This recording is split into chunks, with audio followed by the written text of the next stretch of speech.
Welcome to another one-on-one on Talking Feds. I'm Harry Littman.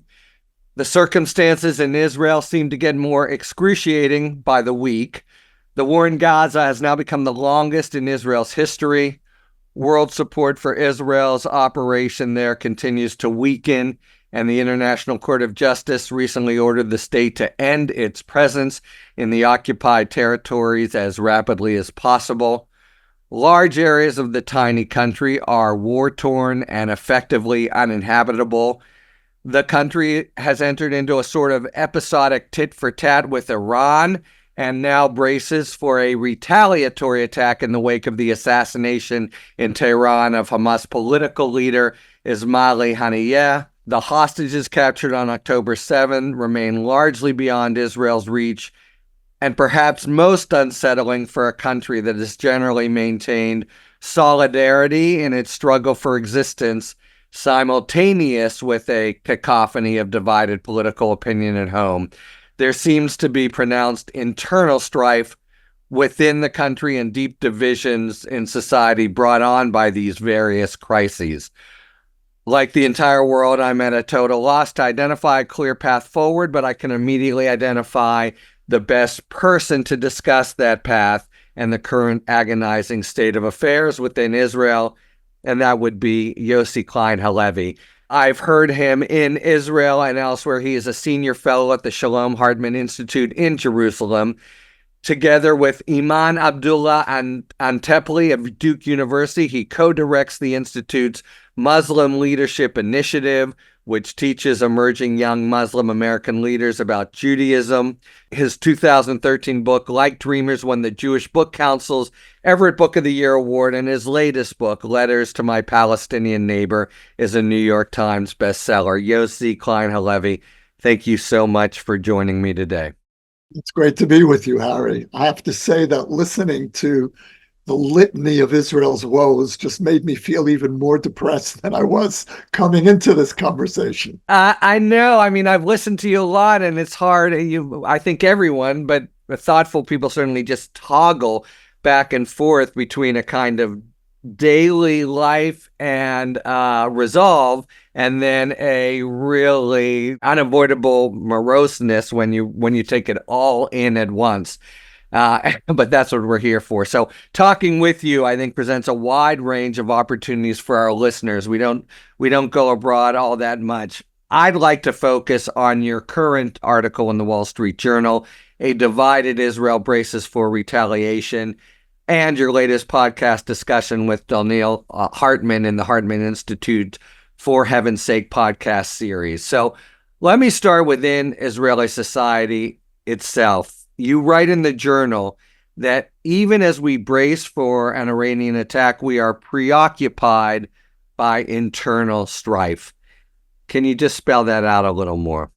Yeah, well, this government, the Netanyahu coalition, came to power about 2 years ago, and it immediately became the most divisive government in Israel's history.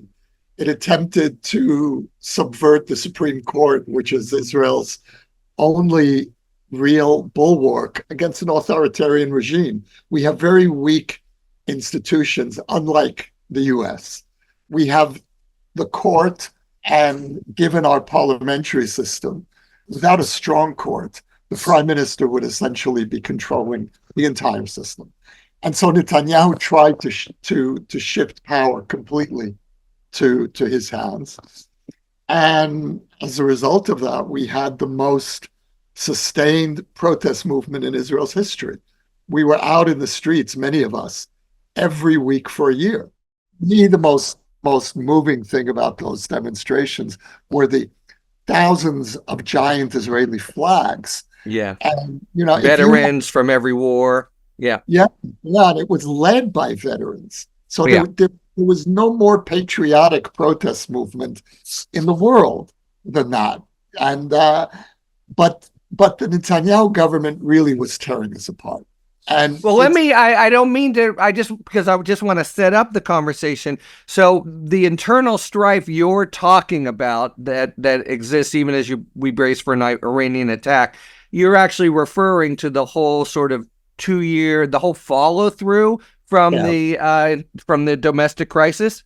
It began there, and as well the nature of this government, which is a meeting point of ultras, ultra nationalists, ultra orthodox, and I would add ultra corrupt. And so you've had this convergence of illegitimate forces or peripheral forces, which Netanyahu cobbled together and created a coalition. So you had the grounds for tremendous social upheaval. And then October 7th happens. And instantly, the country pulls together. It was one of the most extraordinary things I've ever seen in Israel. And we pivoted from the most divisive moment in our history, which was October 6th, to one of the peak moments of our unity, which was October 8th. And that unity, which was incredibly reassuring, because what it meant was that we still haven't forgotten the habits of solidarity, that when we really need to come together, we can. And that unity lasted probably for 6 or 7 months. It's now gone. And it's gone for all kinds of reasons. One is, as you mentioned in your introduction, this is now Israel's longest war.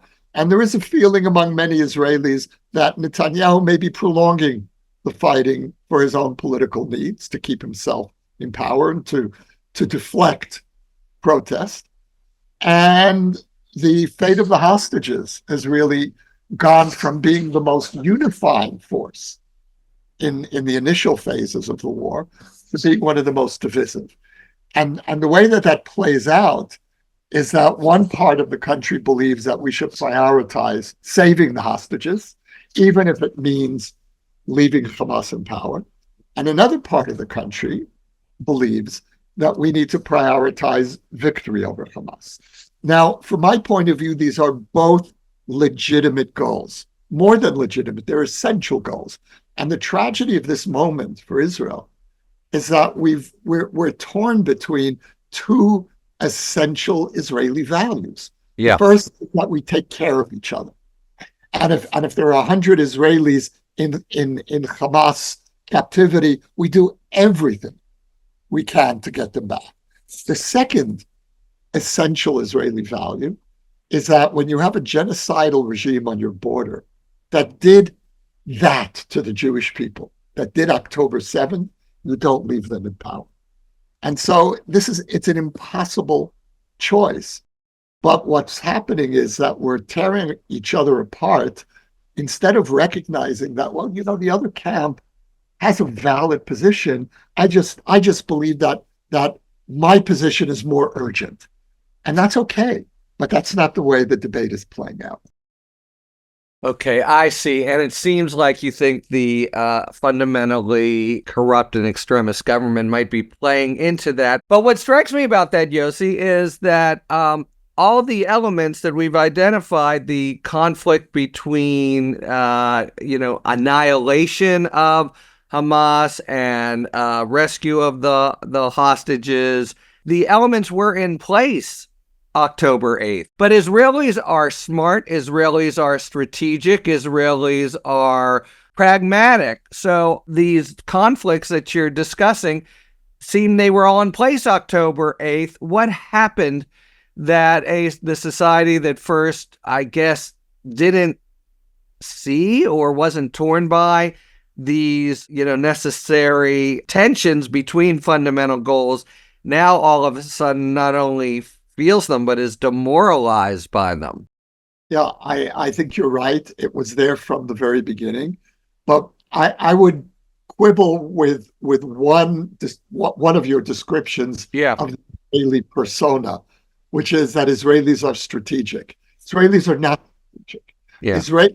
We as a society, and also individual Israelis, we take things one day at a time. And in a way, that's how we cope, because the future is so terrifying, and it's always been terrifying in this country, that we manage by deflecting a confrontation with the long term. We really don't think long term. And that's expressed in all kinds of ways. People send out wedding invitations literally 3 weeks before, without like save this date. That's Right. not really to do.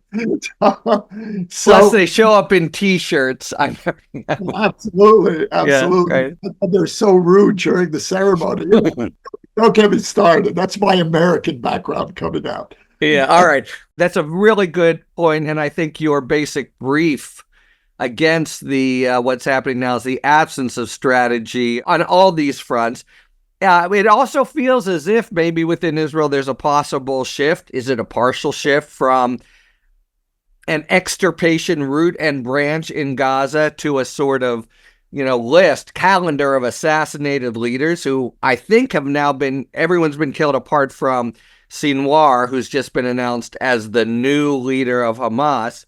If he is killed, and so all the perpetrators and masterminds of October 7th have died. On the other hand, the expectation has to be that they've been replaced and Hamas stays in power in some way. Will Israelis accept that definition of a sort of not victorious but adequate response to October 7th, or is this inevitably a sort of, it's something within maybe the 73 war, a really deep and intractable loss? Well, look, public opinion here has shifted from the early months where a clear majority of Israelis were so traumatized and enraged by the massacre, felt that we need to prioritize destroying the Hamas regime, even before freeing the hostages. But 10 months have passed. Yeah. Hostages are dying. And we don't see any clear strategic way forward in this war. And so public opinion now shows a clear majority that prioritizes freeing the hostages, even if that means essentially declaring the war the goals are incomplete, which is another way of saying we didn't win. Well, it's a little more than that, right? So you seem to think, I mean, you have all kinds of international community, at least lip service to the idea, get Hamas out, free the hostages, and then Israel do these things, ceasefire, etc. But I think the underlying premise of your sad supposition is that to free the hostages necessarily means to continue to empower Hamas. Is that how you see it? Means ending the war with Hamas. Yeah, that's and it Well, but means does it mean Hamas remains in power in Gaza? Is I that guess the way I'm asking. Yeah. partly depends on whether the Israeli government is capable of coming up with a morning after scenario that will bring in the Palestinian Authority and our Arab allies and potential allies. We have, for the first time in Israel's history, we have a normalization agreement with 3 Arab countries, which is extraordinary. And the Saudis are hovering. They may well come into the normalization orbit. And so for the first time in our history, we have Arab allies. And that creates an opportunity for us to use post-war Gaza as a kind of testing ground for the Middle Eastern vision by the Abraham Accords. And so that's one scenario. The problem is that the Netanyahu government is in the throes of the far right. And the far right has put a veto on involving the Palestinian Authority. Now, I understand why. The Palestinian Authority is not this moderate force the way it's portrayed in much of the American media. It's more pragmatic than Hamas, but the Palestinian Authority has a scandalous policy of paying dividends to any Palestinian terrorist who's in jail for murdering Israelis. And their families are guaranteed a monthly pension. We call it the pay for slay policy. And so I understand the deep antipathy of many Israelis toward the Palestinian Authority. But in the real world, in the real Middle East, that's as good as we have right now. And so, yes, I'm ready to work with the Well, and Palestinians. let me follow up then and tie it with your point about the, 3 or 4 fairly solid alliances and the possibility of Saudi Arabia. It does seem as if Israel itself is really unable to disempower, may be unable to disempower Hamas from Gaza, and indeed, whatever concessions they would give to get the hostages back would prompt more celebration and distribution of candies within Gaza. Is the notion, however, that if the Arab world, and especially Saudi Arabia, is on the side of that political solution, that in fact Hamas can be emasculated or marginalized? And what would it take as a practical matter for Hamas to be, okay, not extirpated root and branch, but not be calling the shots in Gaza? There would need to be an alternative government put in place. By And whom? That that I mean, I'm asking about the role of Arab a allies and the international community now. joint Israeli-Arab force, a military force that would ensure the Palestinian Authority's rule in Gaza. That's one possible And I scenario. want to get to the second, but let me ask you, as you see it today, what is the single greatest obstacle to that goal right now? I think there are two obstacles here. The first is a complete unknown, and that is the state of Gaza public opinion after this war. Will they turn against Hamas? Will they rally around Hamas? So that's the first unknown. And the second known is the Israeli government. And it's unbearable for me to say this, but we are a major obstacle to a policy that would extricate us from Gaza. Now, bear in mind that on the Israeli far right, there is still this fantasy, this hope that we're going to go back and rebuild the settlements that we evacuated from Gaza in 2005. Now, that's not going to happen. But the far right lives somewhere between the real world and its notion of a messianic, idyllic future.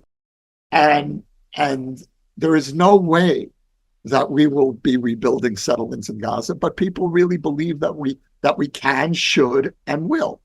So they're seeing, and what that means is reinstituting Israeli rule over Gaza, which is the worst scenario.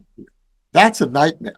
So I see that. I'm just really I want to follow up just a little, Yossi, because what strikes me that you did not mention, I mean, you said the solution lies within Israel, including the big problems of the current ruling government, and Gaza public opinion. So what's really missing there is the international community. But it sounds like you have a conviction that the right, well-meaning people in Gaza and Israel actually have it within them to, in fact, solve the Hamas problem, part of this, whereas I might have thought, or forget me, I don't know anything, but I others might have thought that the lesson of October 7th is a pipe dream, that, only international pressure or other kinds, or maybe massive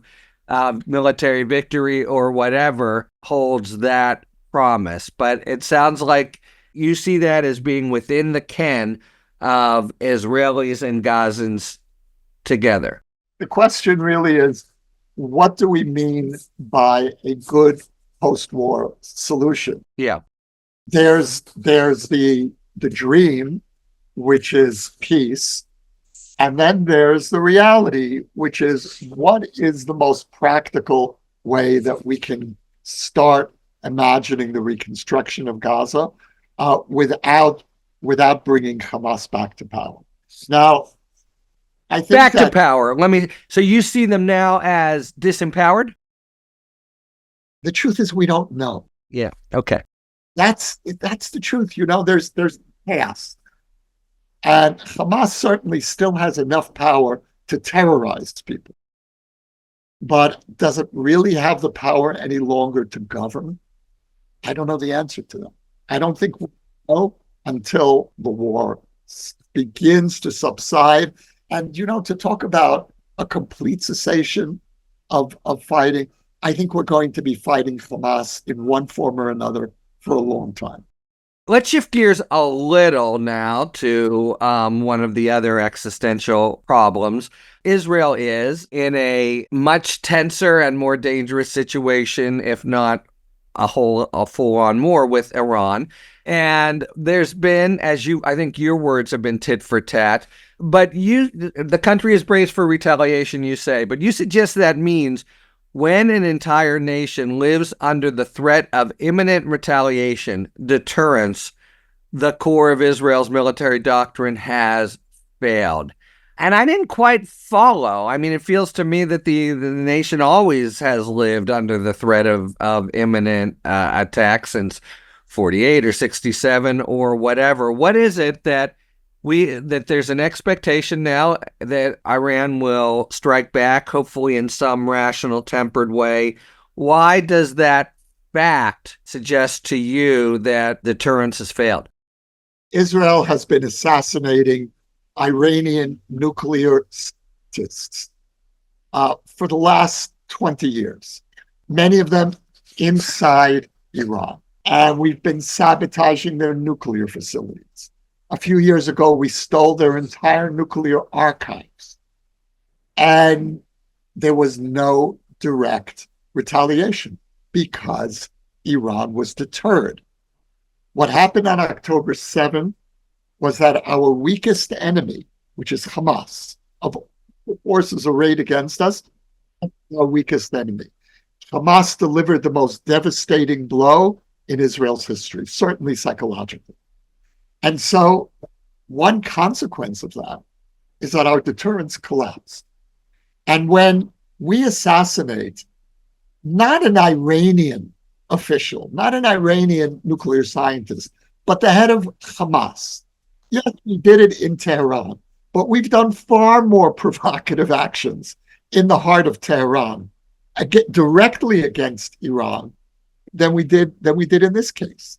And yet now Iran feels they must retaliate. The whole world understands. Well, and that they can retaliate. So this is really, yeah. And we're sitting back, and rather than telling Iran publicly, this is going to happen to you if you dare attack us, rather than, for example, sending fighter planes over Tehran to break the sound barrier, just let them know we can reach you.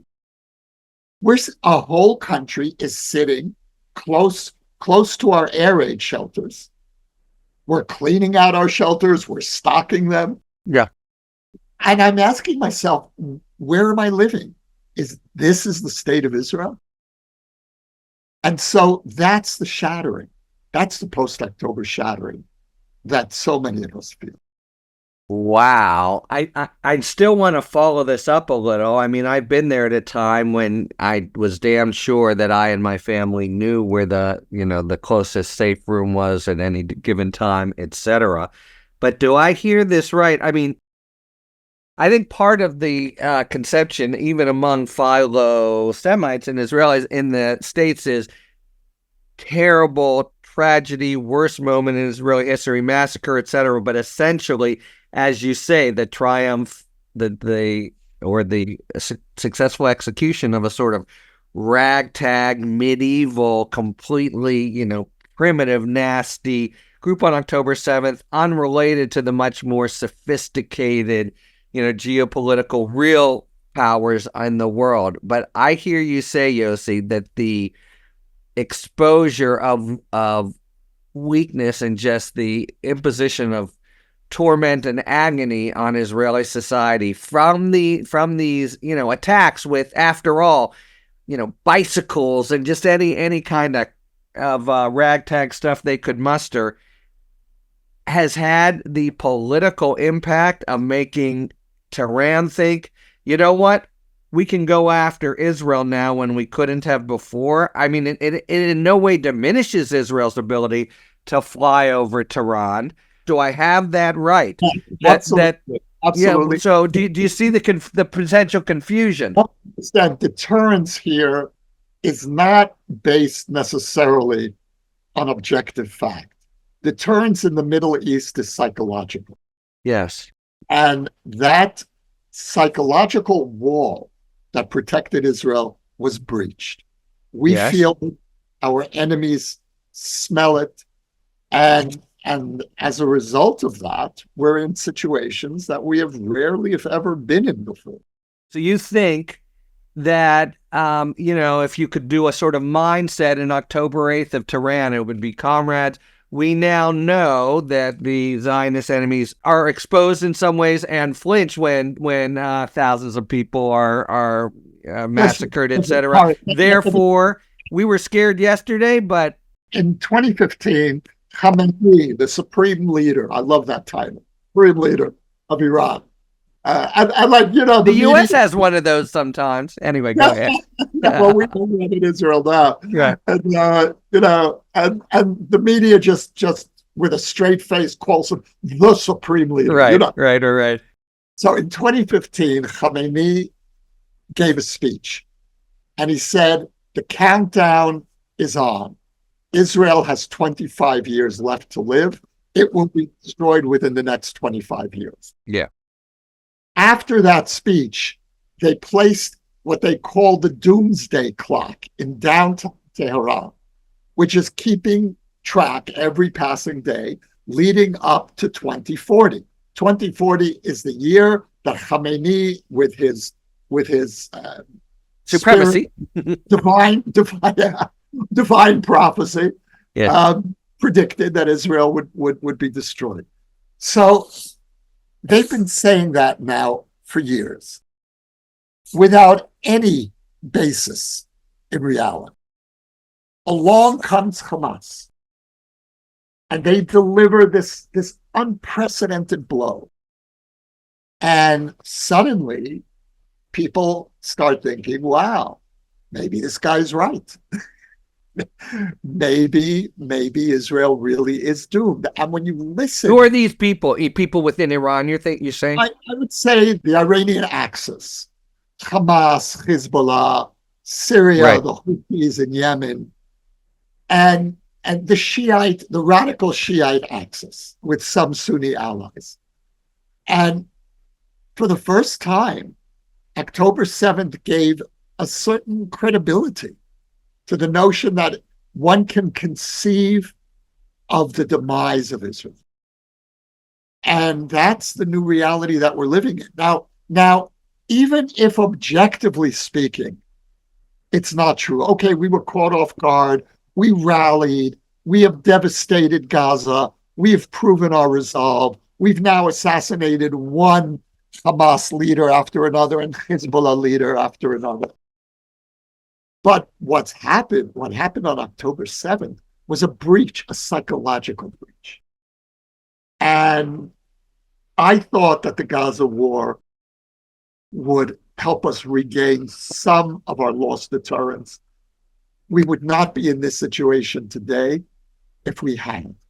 Wow, that is so sobering, although it also dovetails in a way with an observation I've had every time I've been in Israel, which is not all that many times, but the tribalism of the whole area, and the deep, the Bible, you read and get this sort of flavor of it's so much about who's psychologically on top, who will respond against whom if they're attacked, and the like, and Israel is sort of, as my mother-in-law put it, the tribe that won, and how the injuries are so psychological. One credits, you can hear my stupefaction in a way, but that's because one credits regimes of the power and importance of Iran. It's having more rationality than that, but you suggest that really at its root, it's almost a junior high type, series of psychological forces.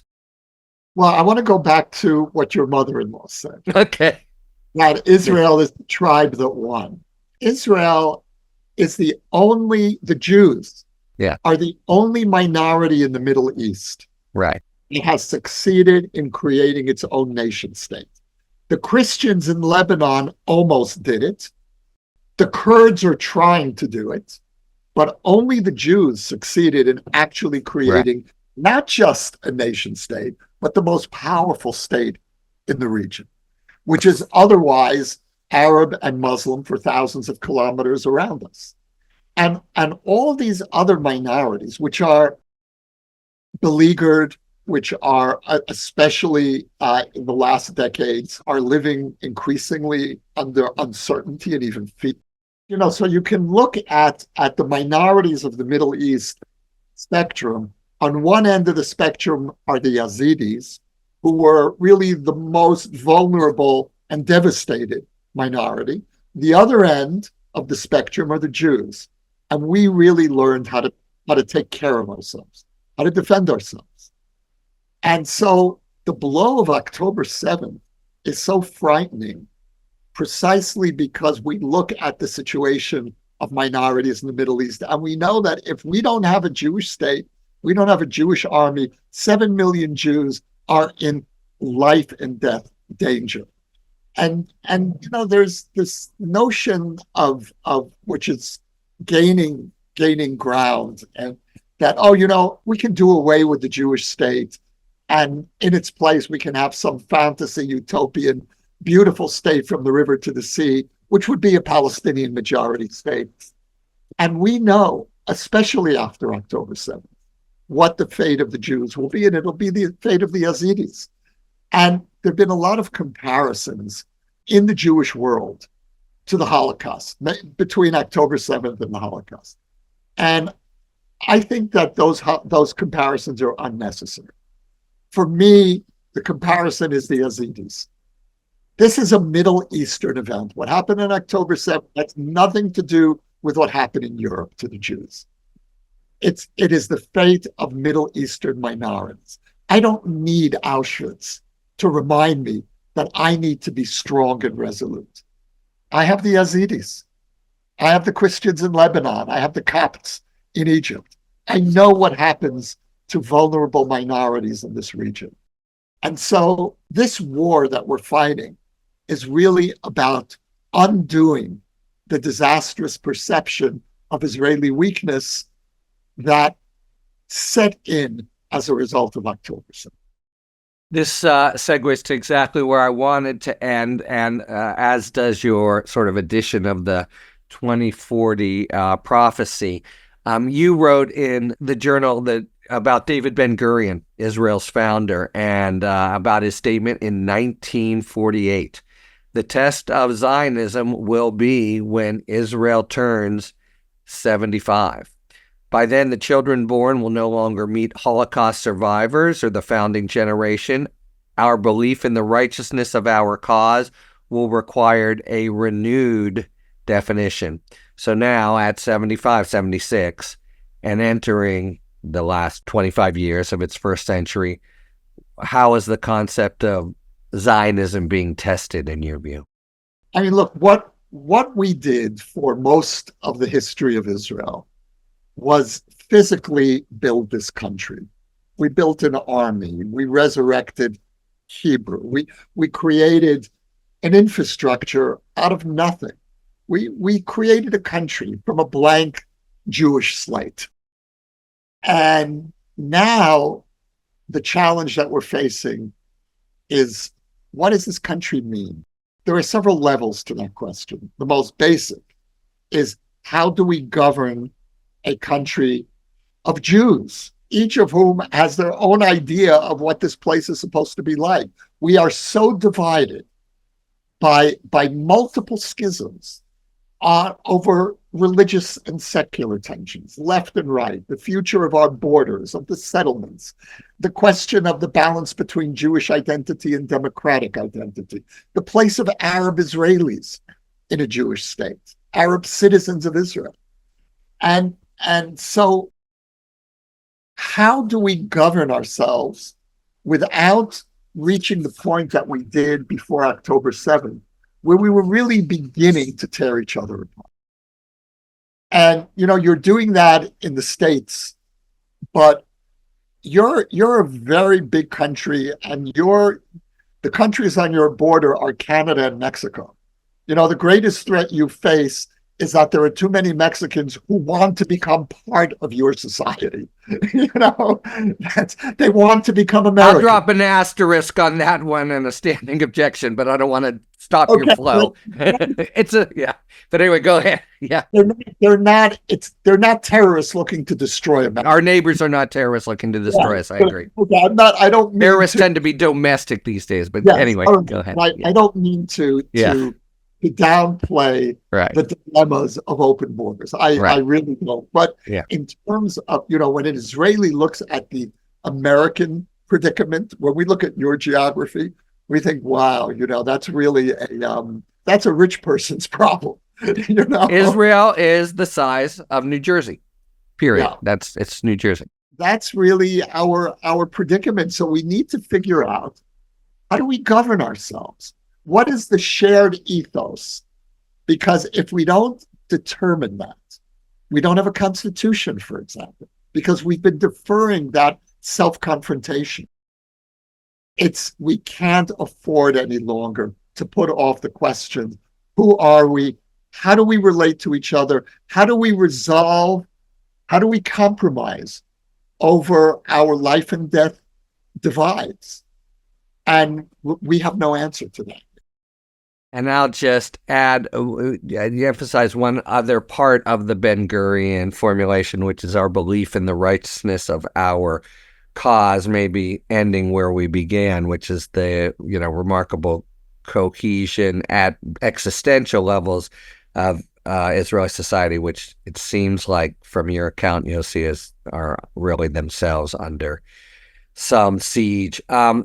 Cannot thank you enough. I hope it'll be possible to check in with you as things continue. Thank you so much for being here today. A pleasure. Thank you for having me. Thanks for tuning in. If you enjoyed this video and other Talking Feds content, please take a second to like and subscribe. Talk to you later.